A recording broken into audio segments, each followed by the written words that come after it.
Hi, I'm Lauren, an OpenSciEd teacher and facilitator. In Lesson 16, the students are going to finally get to design and build their own cups. This is always my students' favorite part of the unit, and I hope your students enjoy this design experience too.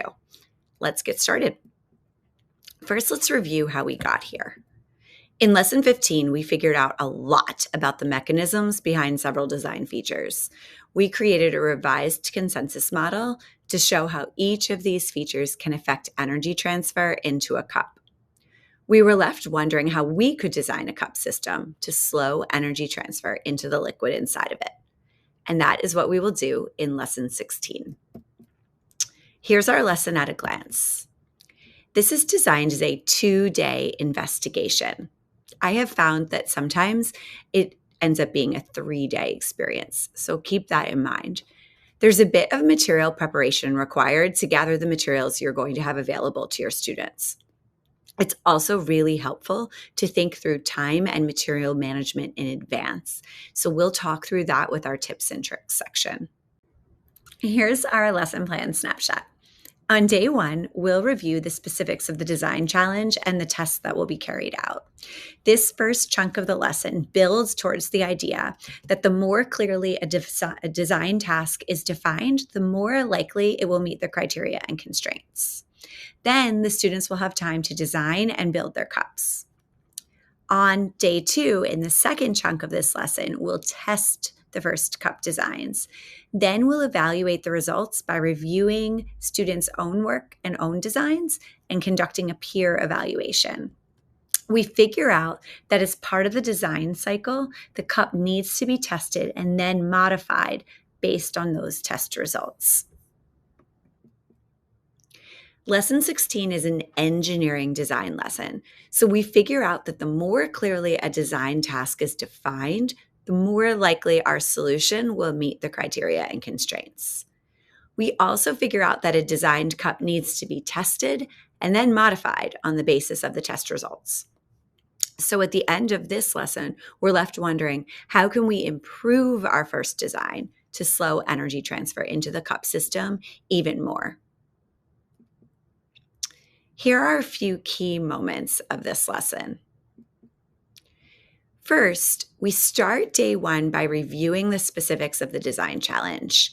So this is the accompanying slide that's provided, but it's important to edit these criteria and constraints to meet the specific needs of your students and your classroom materials. However you decide to edit it, it is so important to talk through each criteria and constraint with the students, as well as each of the 5 tests they'll be conducting. Having them verbalize how each test will help us evaluate the cups is really important. And there are prompts in the teacher guide to lead that discussion. I found that my students often find the diameter test tricky, so I find it helpful to model this up front with the students as we talk through it. Another key moment comes after we've built and tested our first design. So after the students have designed, built, and tested their cups, there's dedicated time to reflect. This part is key for the students to think through their results and what it means, and to gather suggestions from peers. We add sentence starters here to the materials to push students to explain how or why their design either did or did not meet the criteria and constraints. So there's a lot of moving parts in this engineering design lesson. So let's talk about some of the tips and tricks we've found helpful.